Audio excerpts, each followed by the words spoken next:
The 1967 Ford Mustang had sat in the dark for 40 years, untouched, unstarted, coated in a silence so complete it felt permanent.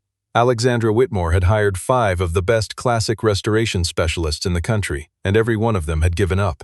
It was her father's car, a man she had not spoken to for 2 years before he died, a wound she never got to close. But there was one man on a forgotten street in Millbrook who knew that engine like a language only he could read. The day he started it, everything changed. What was hidden inside that car? Stay with this story. What comes next will change everything you thought you knew. Mason Cole opened the doors to Cole's Auto at 6 in the morning, the same as every other day.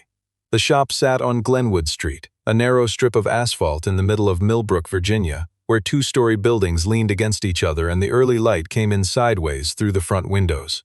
From outside it was unremarkable.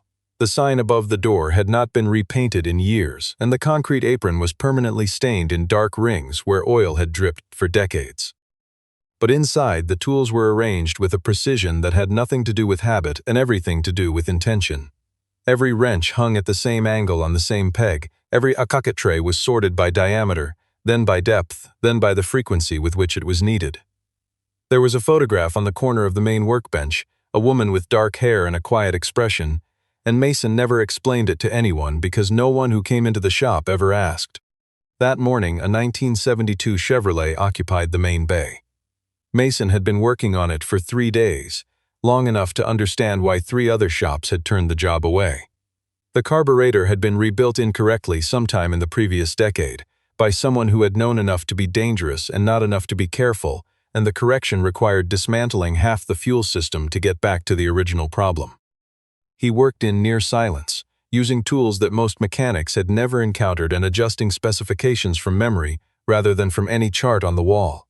Around 8 o'clock, a man named Joseph knocked on the open bay door, in his early 70s, a canvas jacket regardless of the weather, the kind of man who had run out of other options before arriving at Cole's Auto. Joseph watched for a moment and then said that a shop on Franklin Avenue had called the engine too far gone, and that another place across town had quoted him $3,000 and a month's wait before ultimately giving up. Mason listened to all of this without slowing his hands. Joseph asked, with the tentative directness of someone who genuinely wanted to understand, why Mason had never opened a second location, taken on staff, moved somewhere with more foot traffic. The question landed in the shop and sat there. Mason wiped his hands on a gray shop rag and looked at the question the way a person looks at a language they once spoke fluently and no longer need. He said he had enough. Joseph did not press it. The Chevrolet was ready before noon, and when Joseph drove it out onto Glenwood and heard the engine run clean and even, no hesitation, no rattle, just smooth forward motion, he sat in the lot for a full minute before pulling away. Mason watched from the bay door, then went back inside without ceremony. There was still the rest of the day, and then the next day, and the rhythm of it was something he had come to rely on in the absence of other structures. On the back shelf of the storage room, behind a deck of technical journals printed in German and Italian, there was a cardboard box sealed with tape that had gone amber and brittle at the seams. The journals were not the kind found in an ordinary repair shop. They were engineering publications from European manufacturers, dense with stress calculations and tolerances listed in hundredths of a millimeter. The box had not been opened in several years. Mason walked past it twice during the afternoon without looking at it directly. The way a person navigates around something they have decided not to think about until they are forced to. He was eating lunch at the workbench, a paper bag from the sandwich place 2 blocks over, when his phone rang just before 1 o'clock. The woman on the line identified herself as Carter Hayes and said she was calling on behalf of Whitmore Industries. She asked if he accepted classic restoration work. Mason set down the second half of his sandwich and asked what kind of car. Alexandra Whitmore was standing at her desk on the 35th floor of Whitmore Tower when Carter came back with a one-word answer: interested. The office was long and spare, with floor-to-ceiling windows that reduced the city below to a diagram of streets and blocks and small moving things, a scale that made every problem look containable from a distance. Alexandra was not looking at the view. She was holding a printed document that Logan Pierce's office had sent by courier that morning. The kind of theatrical gesture Logan made when he wanted to ensure something was noticed. The document was a formal acquisition proposal for Whitmore Industries, priced at 30% below fair market valuation, with a board vote requested in 3 weeks. Logan Pierce ran Pierce Capital, a firm that had built its reputation by identifying companies at their moment of greatest vulnerability and moving without hesitation. He had chosen this particular moment with the precision of someone who had done it many times before, and Edward Whitmore's death 4 months earlier had given him exactly the opening he was waiting for.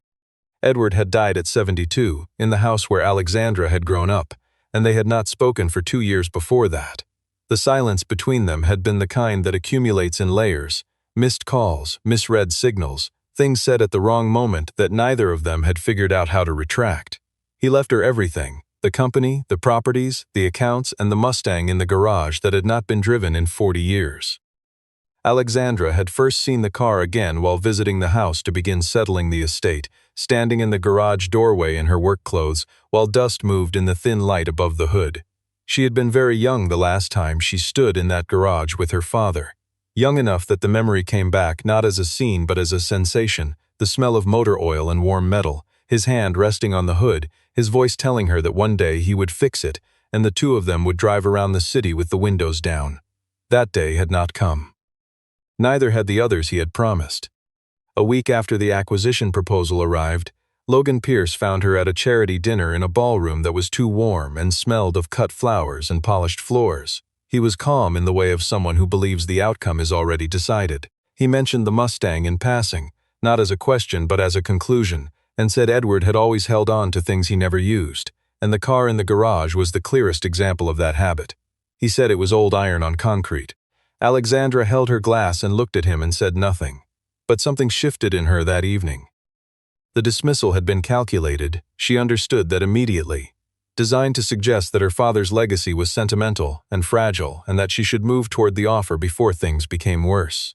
Instead, it produced the opposite effect. By the time she left the hotel, she had made a decision. The Mustang would be restored and displayed at the Edward Whitmore Memorial Gala in 3 weeks.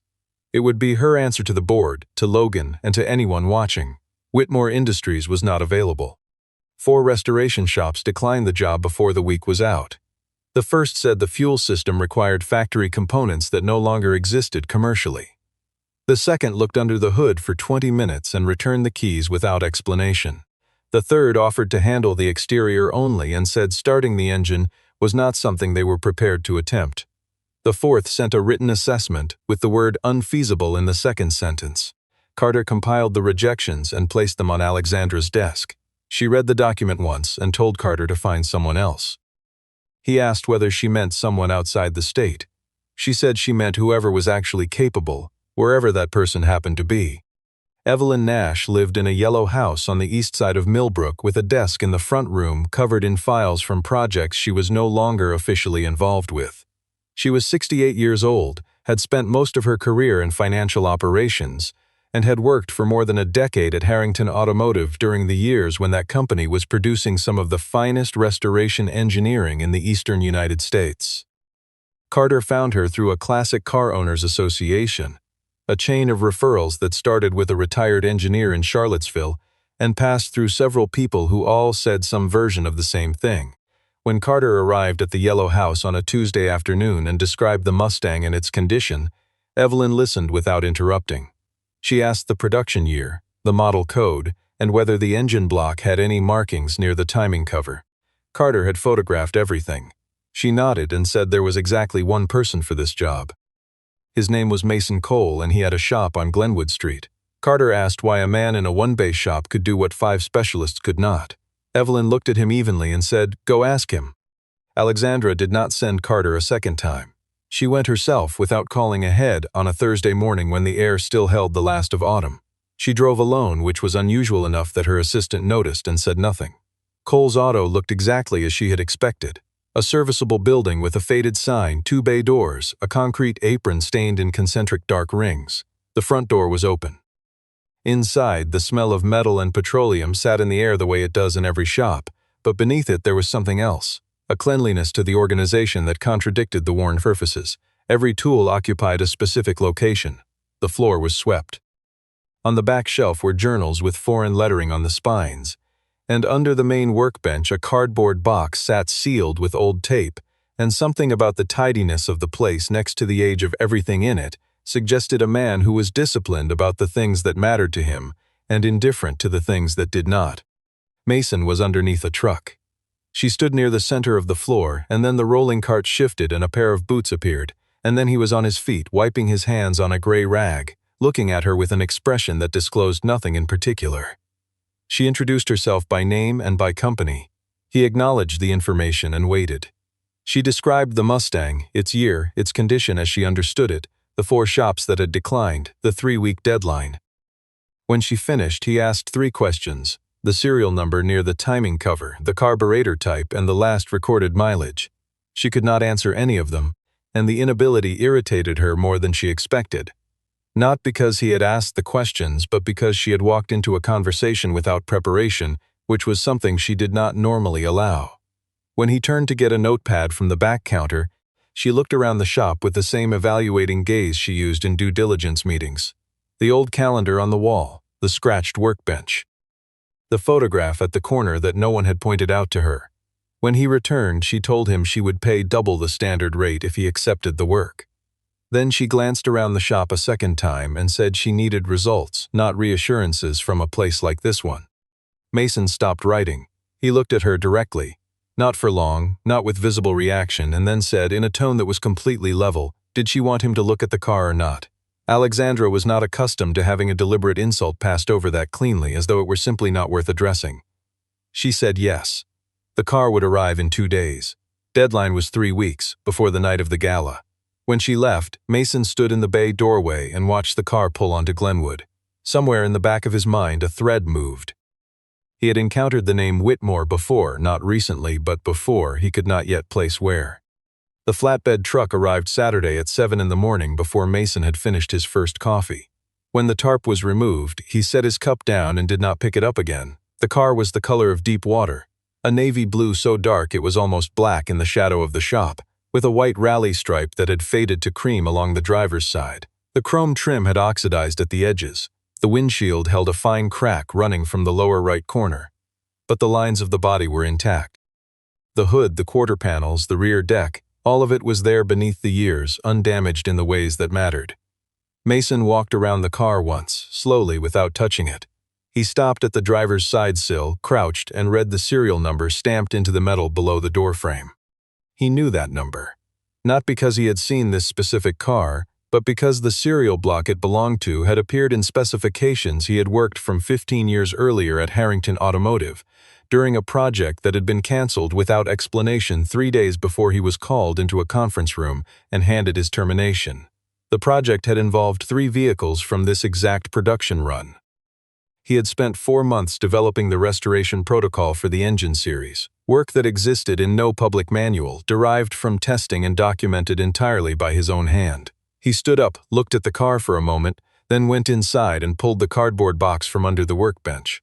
The tape split at the seam. Inside were folded drawings, internal documents, handwritten logs, the things he had taken on his last day because they were his original work, and he had not known what else to do with them. He found the folder for the Mustang engine series and opened it on the workbench. He already knew he could fix this car. What he did not yet know was what that was going to mean. Carter arrived at 10:30 in a manner that managed to be simultaneously professional and pressured. He asked for an assessment. Mason said he needed a week before he could offer one. Carter said a week was considerable. Mason said it was less time than it would take to do the job wrong. Carter looked at the open folder on the workbench. Diagrams and columns of figures dense enough to be meaningless to most people, yet specific enough to suggest that they meant something to the man standing beside them, and left the answer where it was. He said he would convey the timeline. He left without pressing further. Mason worked until 8 that evening, cataloging the work ahead: fuel delivery, electrical harness, ignition assembly, and then the engine itself, which was where everything else depended. That night, after shop was locked and Glenwood Street had gone quiet, he sat at the workbench with the folder from the box and read from the first page to the last, the way a person returns to something they once wrote and finds it still holds. The first week was fuel and electrical, clearing the path before asking anything of the engine itself. Mason sourced components from 3 specialized suppliers, none of them accessible through ordinary channels. 2 parts he fabricated at the bench lathe in the back room, matching dimensions from his own notes to tolerances that standard replacement parts did not meet. He worked 6 days, arriving before dawn and leaving after dark. There was no radio when he was in deep concentration. The only sounds were the tools, the occasional car on Glenwood, and at intervals the low creak of the building cooling in the evening. By the end of the first week, the fuel system was clean and pressurized, and the electrical harness had been rewired at every point where 40 years had eaten through the insulation. It was while dismantling the dashboard panel to access the gauge cluster wiring that he found the envelope. It was wedged between the back face of the panel and the firewall, held by a bracket that had been slightly bent to create just enough of a gap. The envelope was manila, yellowed at the edges, sealed with tape that had gone stiff with age. He held it under the work light for a moment. On the front, pressed firmly enough in the pen strokes that the letters were slightly indented. For Alexandra. He set it on the far corner of the bench, away from the tools and the grease and everything else. He did not open it. Whatever Edward Whitmore had concealed inside that car for his daughter was not his to read. He returned to the wiring and did not look at the envelope again for the rest of the evening. Alexandra arrived that Friday without notice, Carter behind her. She stopped in the bay doorway and took in the state of the car. Dashboard removed, instrument cluster on a cloth-covered bench, door panels off, fuel lines disconnected from the frame, and the expression on her face was not distress exactly, but the involuntary reaction of someone who had expected controlled progress and was confronting what controlled progress actually looked like before it resolved into something clean. Mason was at the back of the bay, adjusting a bracket. He acknowledged her presence and kept working. She asked why so much had been removed. He said he needed to understand what was connected to what before touching the center of it. She said she had not asked for a complete disassembly. He set down the bracket, turned and said, did she want it to start once and fail at the roadside, or did she want it to run the way it was designed to run? She did not answer, because there was only one reasonable response, and she was not going to give him the satisfaction of saying it aloud. They stood near the car after that, and the silence between them was different from the silences that had occupied the shop before, less neutral, more weighted. Alexandra was looking at the navy paint on the rear quarter panel, seeing something that was not exactly the paint. She said in a tone that came from somewhere outside her usual register. There was something strange about watching beautiful things sit unused for years. Mason set down his tools. He said it was not always strange. He said sometimes people were waiting for the right moment, and the moment simply never arrived. He said it without looking at her, the way a person says something true that they have held for a long time without deciding to share it. Alexandra did not reply. She left a few minutes afterward, and Mason went back to work, and the envelope sat on the corner of the bench where he had placed it. In the second week, Logan Pierce arranged what he framed as an informal lunch with Carter. Just staying connected, he said, the way he framed everything that was actually calculated. He mentioned, as though he had only just heard it, that Alexandra was using a small independent shop to restore her father's car. He suggested the board would find it revealing, an indicator of judgment under pressure. Carter listened with the polished neutrality of someone who had managed information flows in corporate environments for 15 years and had learned which conversations to report immediately. He told Alexandra that afternoon. She was at the window when Carter told her the same position she held when working through something that required distance. She was quiet long enough that Carter prepared to repeat himself. Then she said, if the car was not ready, she would take full responsibility for that. She said not to discuss Logan Pierce with her unless he did something requiring a legal response. Alexandra came to the shop alone on a Tuesday night during the second week. The lights inside were still on at 8:30. She had driven past once before turning in, not from indecision but from some uncertainty about what she was doing there that she had not yet resolved. Inside, a small radio on the shelf near the door was playing jazz, a station that drifted in and out of clarity with the signal. Mason was at the workbench, soldering a connection in the rewired harness, the work light throwing a sharp circle over his hands. He did not hear her enter. She stood near the bay door, and then she saw the envelope on the corner of the bench. She recognized the handwriting before she could stop herself from recognizing it. Her father's script, the same forward-leaning letters from every note he had ever left her, and the sight of her own name in his hand, on a yellowed envelope that had been sealed inside a car she had not looked at in years, moved through her like a current she had not been prepared to feel. Mason noticed her when she was a few feet from the bench. He set down the soldering iron and said he had found it behind the dashboard panel while accessing the wiring. He said he had not opened it. She reached out and took the envelope, and for a moment the fact that her hands were not entirely steady was visible to both of them and acknowledged by neither. She put it inside her coat. She said thank you quietly enough that it carried its full weight.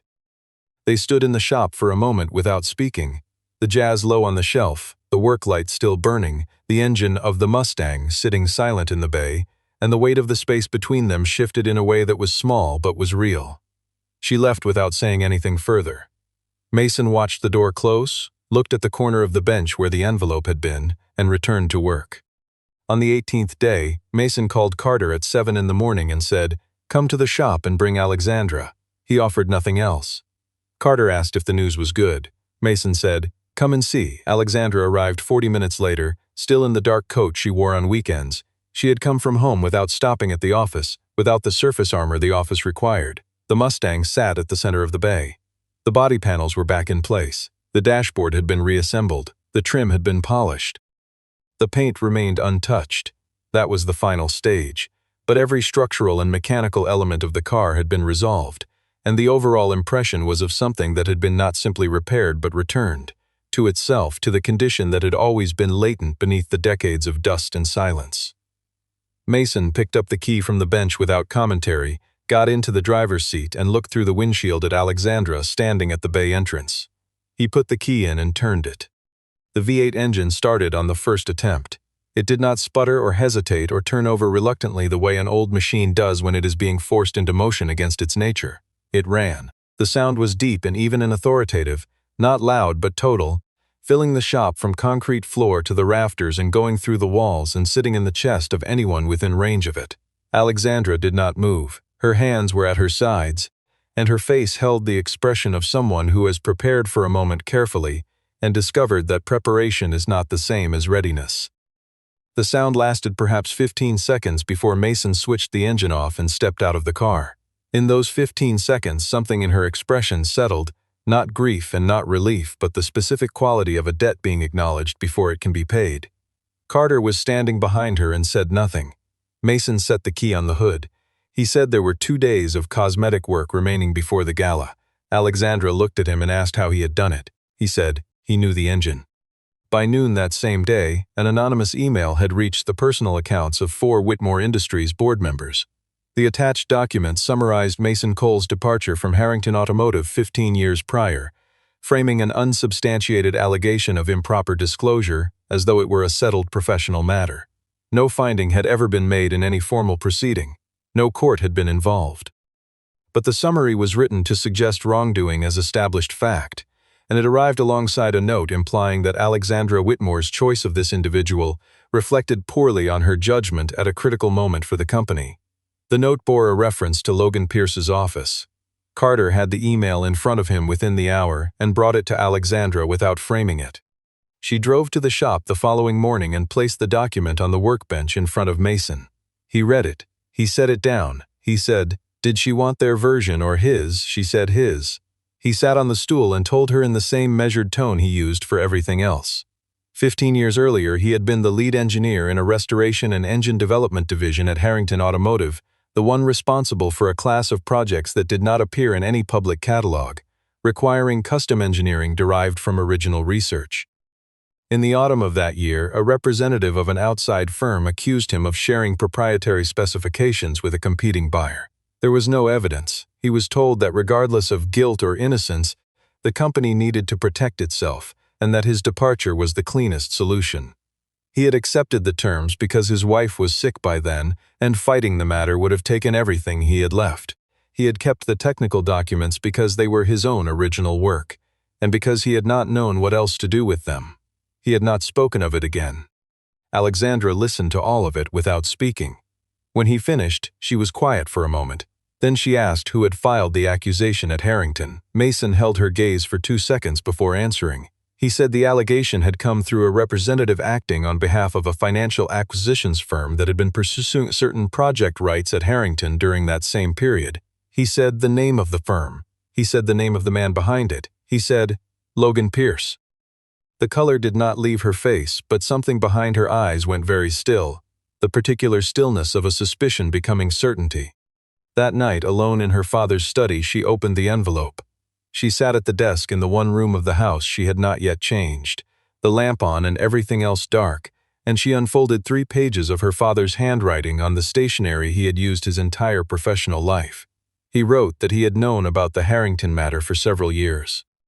He had come to understand it through connections to the joint venture between Whitmore Industries and Harrington that had operated during the same period. A heritage vehicle development project in which Pierce Capital had shown early interest before being excluded. He had not spoken publicly because the disclosure would have implicated his own company in a failure to act, and because Logan Pierce had by then become too embedded in the industry for a confrontation to be uncomplicated. He wrote that this was the decision of his life that he most regretted. He wrote that the Mustang had remained untouched in the garage because every time he looked at it, he thought of the man who should have restored it, the man whose career he had allowed to be destroyed by his silence, whose work he had indirectly benefited from without acknowledgement or recourse. The car was not simply a car, it was a debt that had no other form. He asked Alexandra to find Mason Cole. He asked her to correct what had been done. He wrote, "Look, I kept everything except the thing that mattered most. Do not make the same choice." She read it twice. The second time slowly, the way a person reads something they intend to carry. She called Carter at 11 at night and told him she needed every internal record tied to the Harrington joint venture from 15 years back, whatever remained in the archive. She said to pull it regardless of what it touched. She sat at the desk until nearly 3 in the morning, with the lamp burning and her father's letter folded in front of her. Carter had files on the desk by 6. The records were incomplete. Routine purging had removed some documents. But enough remained. There was a licensing and transfer agreement between a Harrington subsidiary and a holding company that had since been dissolved, signed 6 months after Mason Cole's departure. The holding company traced back through 2 intermediary entities to Pierce Capital. The signature was not Logan Pierce's name, but the corporate chain was clear enough for an independent audit to follow. Carter placed a 2-page summary at the top and left the supporting materials in order behind it. Logan Pierce moved on the morning of the gala. He requested an emergency session of the Whitmore board, citing what he described as materially relevant concerns about executive decision-making. To be held that same afternoon, time to force a vote on the acquisition before the evening event, while Alexandra was in motion and the day was split in 2. The request reached Carter at 9 in the morning. Alexandra was in the car 10 minutes later. She arrived at the boardroom before Logan. She did not sit. She stood at the head of the table and placed 3 documents in front of the assembled members. The transfer agreement, Carter's 2-page chain of corporate connections, and the relevant passages of her father's letter. The section that named Logan Pierce by name and described what he had concealed and what had been allowed to follow from that concealment. She did not speak about Mason Cole's character or her own judgment. She spoke about the timeline. She spoke about the corporate chain. She said Logan Pierce had used the same method with at least 2 other companies before Whitmore Industries, and the pattern was documentable. She said the board could draw its own conclusions about what that meant for the acquisition proposal. A member from the finance committee requested an independent audit. 2 others immediately seconded. The acquisition vote was tabled pending the audit's completion. Logan Pierce sat across the table throughout and offered no response, which was the first time Alexandra had ever seen him without something prepared to say. While Alexandra was in the boardroom, Mason was in the shop.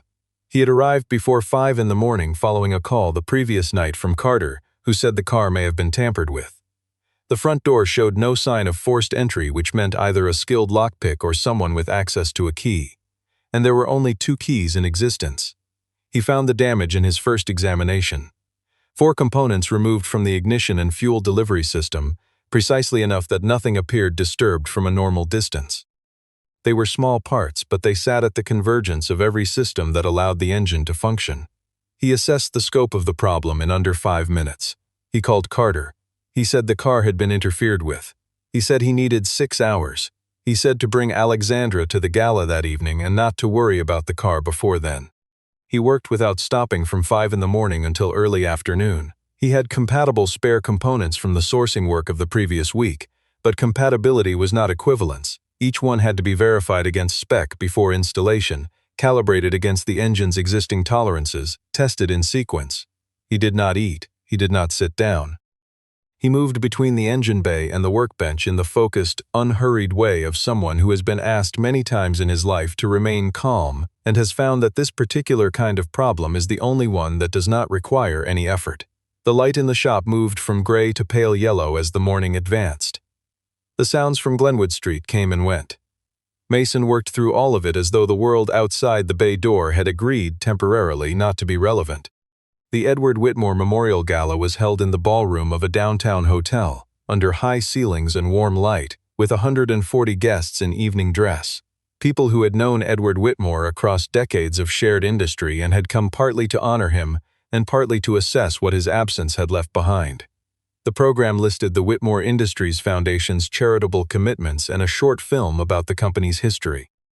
What the program did not list was the sound that reached the lobby at 7:30, deep, even, resonant, moving through the entrance and into the building and arriving in the ballroom before the image did, so that people were already turning toward the doors when the car came into view.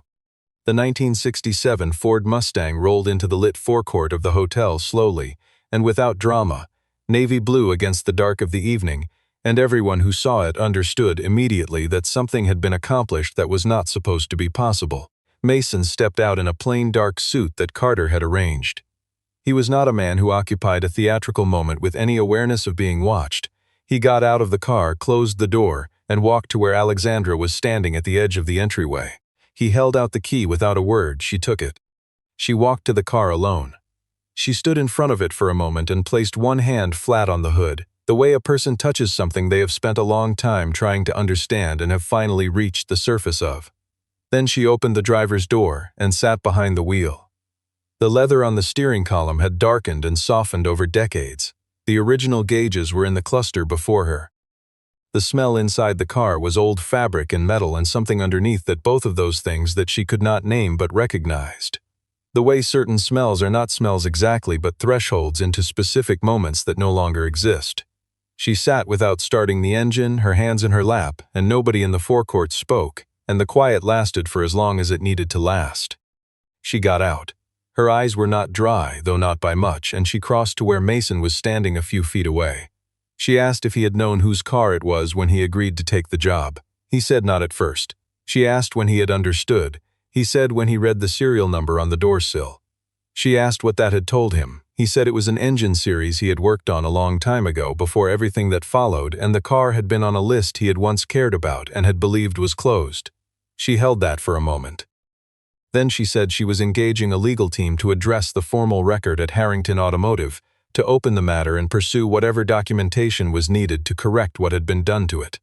Mason said she did not need to do that. She said she knew.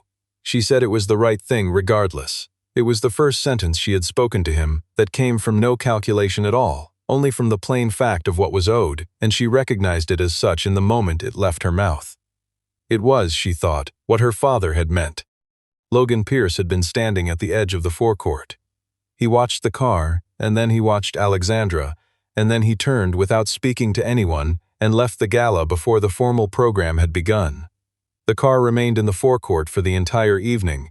Guests circled it at intervals the way people circle things that have been restored to the condition they were always meant to hold, with a regard that was partly about the object itself and partly about what the object had required of everyone involved. The independent audit ran for 6 weeks and produced conclusions that Logan Pierce's legal team declined to address publicly. Pierce Capital withdrew the acquisition proposal for Whitmore Industries before the audit was formally complete. Logan Pierce stepped away from daily operations of his firm in the weeks that followed, citing personal reasons in a brief company statement. The Whitmore Industries board met 2 months after the gala for a routine session and did not raise the acquisition at any point in the agenda. The letter from Harrington Automotive arrived on an ordinary weekday in a standard envelope with a return address Mason recognized before he had finished picking it up from the floor. It was not a long document. It stated that the internal review of his separation from the company 15 years prior had been reopened in connection with recently disclosed information, and that the original allegation had been determined to have no factual basis. It expressed regret for the impact on his professional record. It was signed by the current head of human resources and countersigned by the general counsel. Mason read it at the workbench. He set it down. He sat looking at the wall for a while. 15 years was a long time to carry a thing for it to arrive as 2 paragraphs on company letterhead. The paper was still only paper. But it was also not nothing, and he did not pretend otherwise. The cardboard box that had lived under the workbench for years was emptied on an evening in November. Mason went through the contents methodically, sorting by subject and by date, and transferred everything to a proper file box that he labeled and placed on the back shelf alongside the technical journals. He did not discard a single page.